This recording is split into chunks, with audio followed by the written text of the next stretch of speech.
এবার মনে হচ্ছে যেন নদিয়া ভাসছে, মনে হচ্ছে না?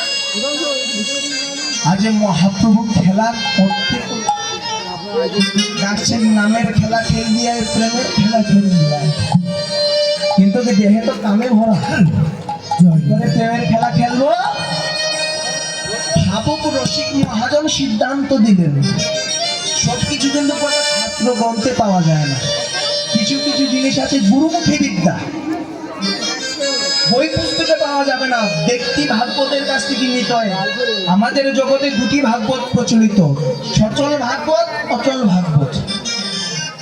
সচল ভাগবত কারা? যিনারা চলে দাঁড়ে দাঁড়ে গিয়ে আমাদের উদ্ধারের জন্য নাম বিলাচ্ছে। আর অচল ভাগবত যার আমরা নিত্য সেবা পূজা করি, অর্চনা করি, ঠাকুর বলি, সেই ব্যক্তি ভাগবতের কাছে সেই শিক্ষা নিতে হবে কি করে এই কামে পরিপূর্ণ দেহে প্রেমের খেলা খেলতে হয়। বলেছেন ভাই, যদি প্রেমের খেলা খেলতে চাও, ওই কামটাকে তো আগে কনভার্ট করতে হবে, পরিবর্তন করতে হবে। কিসে? প্রেমে। আগে প্রেমে যদি পরিবর্তন করতে চাও, তাহলে আগে গুরুচরণে সঁপে দাও তোমার কামরতি। যদি কৃপা করে গুরু গোসাই, তাহলে তোমার আর ভাবনা কিসের হয়? গুরুদেবে কৃপা করে তার নিজের শক্তি দ্বারা তোমার ওই কামকে লাগিয়ে দেবে কৃষ্ণ সেবার কোণে। আমাদের যে ষড়রিপু কাম, ক্রোধ, লোভ, মদ, মোহ, মাৎসর্য, ৬টি রিপু, তার সৎ প্রয়োগ শিখিয়ে দেবেন কিভাবে? কাম কৃষ্ণ সেবার পণে, ক্রোধ কৃষ্ণ বিদ্বেষী জনে। এই ক্রোধ অন্য জায়গায় নয়, যেখানে বৈষ্ণব নিন্দা হয়, মহাপ্রভুর নিন্দা হয়, হোক আমার প্রাণ ত্যাগ করতে হোক, দরকার বললে এখানে মরবো, তারপরেও প্রতিবাদ করবো। কাম কৃষ্ণ সেবার পণে, ক্রোধ কৃষ্ণ দেশী জনে। আর লোভ লালসা, এই যে আপনাদের মতো ভক্ত সঙ্গ, আপনাদের মতো ভক্তের পরশ পাওয়ার আসে। গুরুচরণে কামরতি সমর্পণ দিয়ে করে একবার ছুটে চলে যাও সাধুগুরু বৈষ্ণব বাজারে, ভক্তের অঙ্গে অঙ্গ মিলিয়ে, ভক্তের কণ্ঠে কণ্ঠ মিলিয়ে একবারে বদন ধরে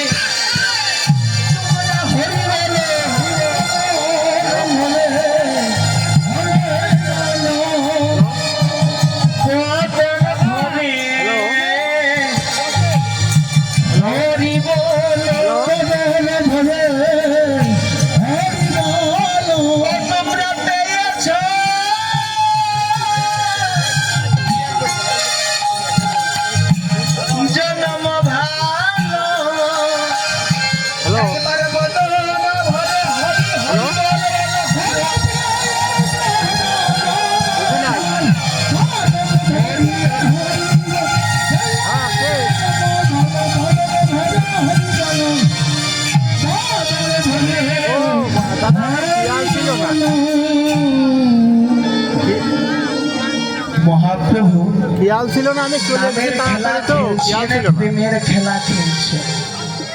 বারবার কিন্তু একটি কথা বলছি কেন, যে আপনাদের একটা জিনিস বোধগম্য হওয়ার জন্য।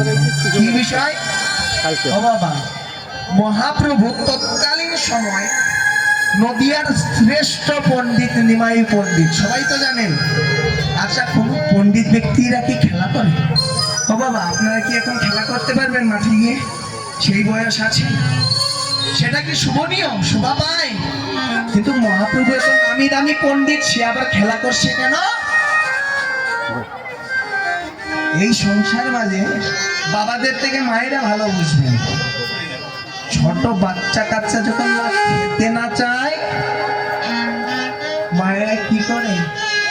খেতে না চায়, যখন জ্বর কাশি হয়, জ্বর হলে বাবা এমনি অরুচি রোগ আসে, মুখে স্বাদ পাওয়া যায় না।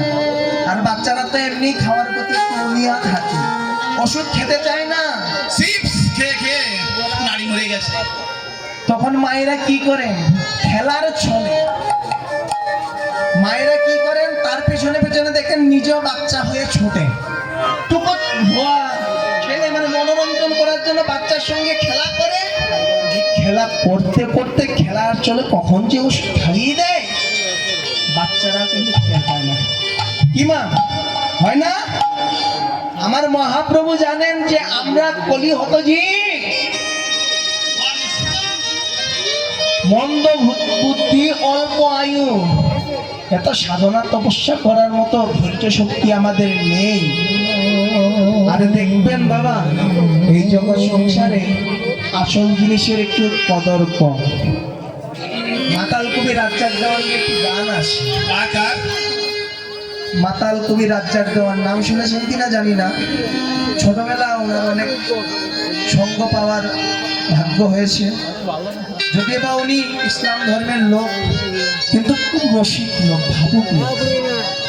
ওনার একটি গান আছে, ধুম চলেছে বেচা কেনা, কেউ তো যাচাই করে না, পিরিতির বাজার ভালো না, লাইলি মজনু বিদায়ের পালা, সিঁড়ি ফরহাদের প্রেম গুডাউনে লাগাইছে তালা, রজকিনীর প্রেমের মালা আর তো হাটে বিকে না।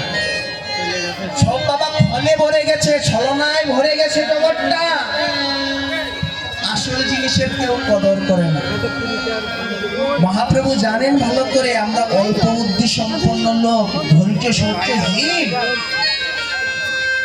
আমাদের যদি এই মহামূল্যবান ঔষধি খাওয়াতে হয়, এমনি এমনি দিলে আমরা খাবো না।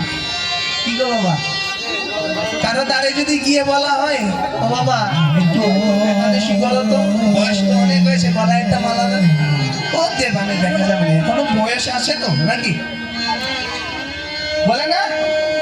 মহাপ্রভু জানেন আমাদের অবস্থা, আগের থেকে জানেন আমরা কেমন। তাই কি করলেন, এই যে সাধুগুরু প্রেমের বাজার, বৈষ্ণবের বাজার, প্রেমের খেলা তৈরি করে গেলেন, যে খেলার চলে কখন এই নাম প্রেমে বসে যাবে।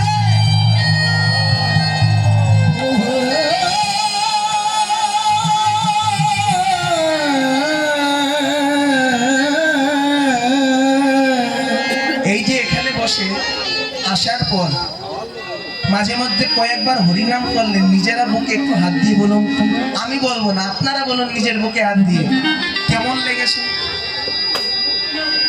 আর মনে আনন্দ পেয়েছেন? সকল চিন্তা এই জগতে ভালো মন্দ খেলে এই দেহের খোরাক মেটে, এই যে এখন যা হচ্ছে